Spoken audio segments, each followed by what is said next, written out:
పుష్ప 2 భారీ అంచనాలతో రిలీజ్ అవుతున్న సమయంలో మెగా ఫ్యామిలీ నుండి ఎవరూ రెస్పాండ్ అవ్వలేదు అనేది ఇప్పటివరకు నడుస్తున్న చర్చ సార్.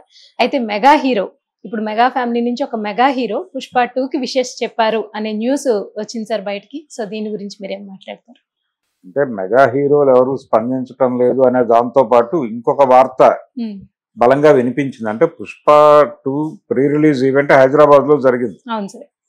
ఇక్కడ పోలీస్ గ్రౌండ్స్ లో జరిగిన ఈవెంట్ కి దాదాపు 9ంటికి మొదలైంది ఈవెంట్. 9ంటికి మొదలై రాత్రి 12 వరకు నడిచింది అది. అంటే 9 o'clock ఈవెంట్ ప్రారంభం అవటం ఏమిటి అని చాలా మంది చర్చించుకున్న సందర్భంలో బయటికి ఒక వార్త స్ప్రెడ్ అయింది. దానిలో నిజముందా లేదా అనేది పక్కన పెడితే ఆ వార్త ఏంటంటే బయట ప్రచారమైనటువంటి పుకారు అనే అనుకుందాం. ఈ పుకారు ఏంటంటే చిరంజీవి గారిని చీఫ్ గెస్ట్ గా తీసుకురావడానికి ప్రయత్నాలు జరిగినాయి. ఆయన వదిలేయండి అని అన్నారు. అది కూడా సున్నితంగానే తిరస్కరించారు. అందుకని ఆయన రాలేదు. అందుకని లేట్ అయి 9ంటికి మొదలైంది కార్యక్రమం అనేది వినిపించినటువంటి మాట. నిజంగా వీళ్ళు చిరంజీవి గారి దగ్గరికి వెళ్ళారా, అడిగారా, ఆయన రిజెక్ట్ చేశాడా, సున్నితంగా చెప్పాడా, లేకపోతే హార్ష్గా చెప్పాడా అనేది పక్కన పెడితే ఒక వేదిక మీద అంటే ఈ సినిమా ప్రీ రిలీజ్ ఈవెంట్లో హైదరాబాదులో ఏ ఒక్కరూ కూడా చిరంజీవి గారి ప్రస్తావన కానీ లేకపోతే ఏ మెగా హీరో ప్రస్తావన కానీ చేయలేదు. అలా నడుస్తూ ఉన్న సమయంలో సడన్ గా అల్లు అరవింద్ గారు వేదిక ఎక్కి ఆయన మగధీరా ప్రస్తావన తీసుకొచ్చాడు. అంటే ఈ సినిమా నేను 1 week బ్యాక్ చూశాను, పుష్ప 2 నాకు చూపించారు, నేను చూశాను, చూసి ఇంటికి వచ్చాను. ఇంటికి వచ్చిన తర్వాత తన వైఫ్ అందట ఆయనతో ఏమని, మగధీరా సినిమా చూసొచ్చినప్పుడు మీ మొహంలో ఒక లైట్ చూశానండి, మళ్ళీ ఇప్పుడు చూశాను అని. అలా ఆవిడ ఈ రెండింటిని కంపేర్ చేస్తూ మాట్లాడింది, ఒక స్టేట్మెంట్ ఇచ్చింది ఆవిడ. ఆ స్టేట్మెంట్ ని అక్కడ ప్రస్తావించండి. ఆ సందర్భంగా మగధీరా ప్రస్తావన వచ్చింది తప్ప మగధీరా ద్వారా ఒక మెగా హీరో ప్రస్తావన జరిగింది అక్కడ. అంటే అల్లు అర్జున్ కాకుండా ఇంకొక హీరో ప్రస్తావన రావటం, అది కూడా మెగా కాంపౌండ్ హీరో మెగాస్టార్ కుమారుడి పేరు ప్రస్తావనకు వచ్చినట్టుగానే చాలా మంది భావించారు. అంటే అరవింద్ గారు చాలా వ్యూహాత్మకంగానే ఆ పేరు ప్రస్తావించాడు, ఆ విషయాన్ని ఇక్కడ ప్రస్తావించాడు అనే సిద్ధాంతం కూడా ఒకటి కల్పించారు. అదేంటంటే ఒక వివాదం నడుస్తోంది, mega fans versus Allu fans అని. అల్లు ఆర్మీ అంటున్నాడు ఆయన. ఈ అల్లు ఆర్మీకి మెగా అభిమానులకి మధ్యలో ఒక ఘర్షణాత్మక వైఖరి ఉంది అనేది సోషల్ మీడియాలో విపరీతంగా నడుస్తోంది. కాబట్టి వాళ్ళని సంతృప్తి పరచడానికి ఆ మాట అన్నాడు ఆయన వేదిక మీద అనేది వినిపించినటువంటి ఒక మాట. నా అభిప్రాయం కూడా అదే దాదాపు. అంటే ఇది మరీ ఘర్షణాత్మకంగా మారితే, ఇది ముదిరినప్పుడు ఈ 2 శిబిరాలని చల్లబరచడానికి ముందుగా కదిలేది ఆయనే, అల్లు అరవింద్ గారే చొరవ చేసి వెళ్ళాలి. అందుకని ఆయన ఎక్కడా కూడా ప్రీ రిలీజ్ ఈవెంట్స్ లో ఎక్కడా బలంగా కనిపించలేదు. ఇతర ఈవెంట్స్ లో, హైదరాబాద్ లో జరిగిన ఈవెంట్ లో ఆయన హైదరాబాద్ లోనే ఉంటాడు కాబట్టి పాల్గొకపోతే అదొక న్యూస్ అవుతుంది. అందుకని వెళ్ళాడు ఆయన. వెళ్ళి చాలా పద్ధతిగా మాట్లాడాడు. ఎక్కడా కూడా ఎవరిని ఇబ్బంది పెట్టే వాక్యం లేదు.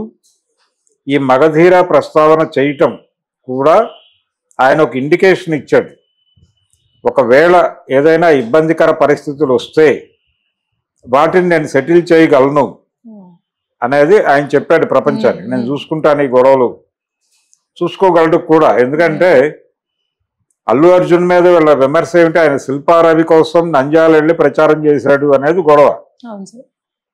పవన్ కళ్యాణ్ పోటీ చేస్తున్న పిఠాపురానికి వెళ్లకుండా అక్కడికి ఎందుకు వెళ్ళాడు అనేది గొడవ. అయితే పిఠాపురానికి అరవింద్ గారు వెళ్ళారు. వెళ్ళటం మాత్రమే కాదు, పవన్ కళ్యాణ్ గెలిచి మంత్రి అయిన తర్వాత ఆయన్ని అభినందించడానికి ఇక్కడి నుంచి వెళ్ళిన నిర్మాతల మండలికి, నిర్మాతల బృందానికి ఆయన నాయకత్వం వహించాడు.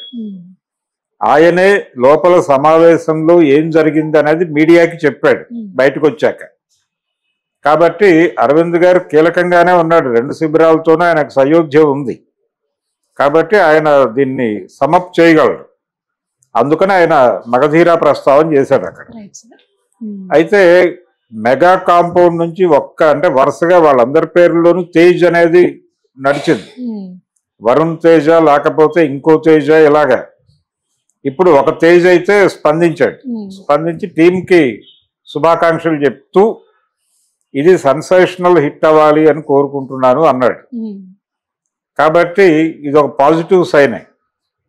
అంటే నెమ్మదిగా అభిమానుల్ని చల్లబరిచే ప్రయత్నం. సినిమా రిలీజ్ ముందు గొడవలు వద్దు, సినిమా రిలీజ్ అయిపోనివ్వండి, అది ఏం చేస్తుందో అది చేయనివ్వండి, చేసిన తర్వాత మనం ఏం చేయగలం. అంటే ఇది పోటీ ప్రపంచం.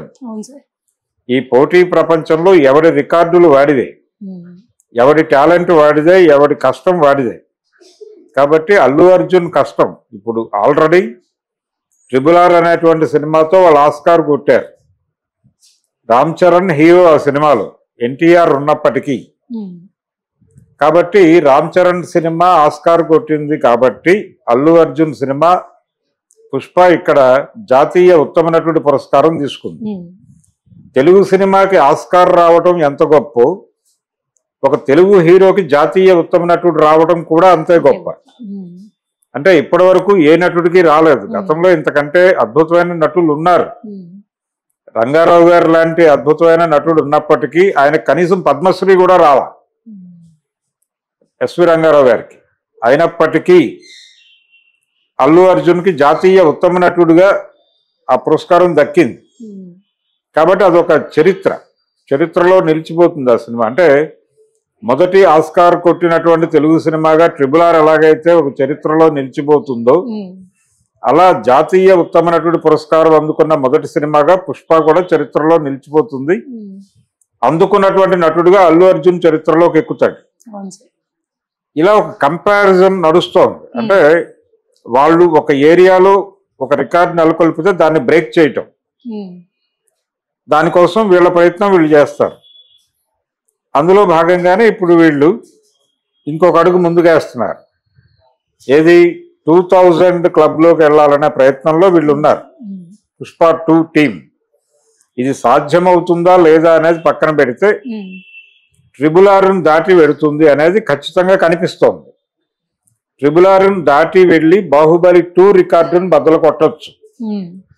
కానీ అంతకు మించి మిగిలిన 500 కోట్లు కూడా లాక్ చేసి అది 2000 crore వెడుతుందా లేదా అనేది చూడాలి. ఇప్పుడు నెక్స్ట్ వీళ్ళ టార్గెట్ సెట్ చేస్తుంది అది రామ్ చరణ్కి. లేకపోతే ఇప్పుడు చిరంజీవి గారు కూడా నేను పాన్ ఇండియా మార్కెట్లో ఉన్నానని చెప్తున్నాడు. ఆయన చేయబోతున్నటువంటి విశ్వంభర సినిమా ఈ రికార్డులు బద్దలు కొట్టచ్చు. నటనా రంగంలో ఉన్నారు కాబట్టి చిరంజీవితో కూడా పోటీ ఉంటుంది అల్లు అర్జున్కి. అందుకనే నిన్న వర్మ ఒక మాట అన్నాడు. అంటే ఇదంతా చూస్తుంటే మెగాస్టార్ అల్లు అర్జున్ గా, అంటే మెగాస్టార్ ఈ జనరేషన్ మెగాస్టార్ గా అల్లు అర్జున్ ఎమర్జ్ అయిపోయినట్టుగా భావించాల్సి ఉంటుంది అన్న ఇది ఆ అభిప్రాయం కలిగేలాగా ఒక ట్వీట్ చేశాడు ఆయన వర్మ. అది కొంచెం గిల్లినట్టుగా అనిపించింది మెగా అభిమానులు, కొద్దిగా గాయపరిచింది. ఏం మాట్లాడుతున్నాడు ఇతను అని. కానీ వేట నడుస్తోంది, ఆ రికార్డుల వేట నడుస్తోంది, వసూళ్ల వేట నడుస్తోంది. ఆ వేటలో భాగంగా ఇప్పుడు కొత్త రికార్డు నెలకొల్పే ప్రయత్నంలో ఆయన ఉన్నాడు.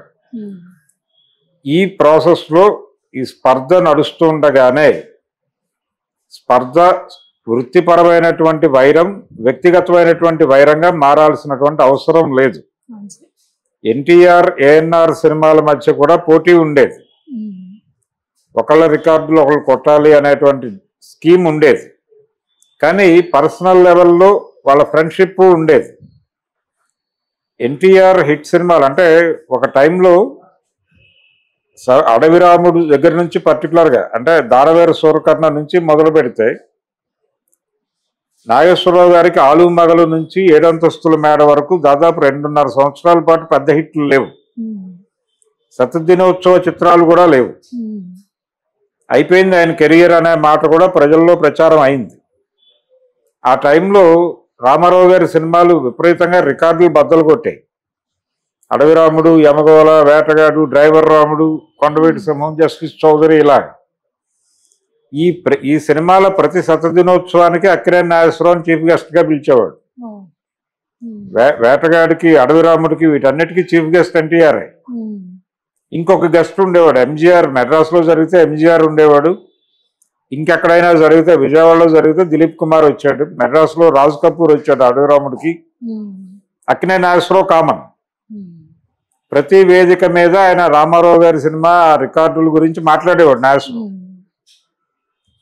అంతే తప్ప ఆయన హిట్లు కొట్టేస్తున్నాడు, మన సినిమాలు ఆడటం లేదు అనేటువంటి పెయిన్ ఎక్కడా ఉండేది కాదు.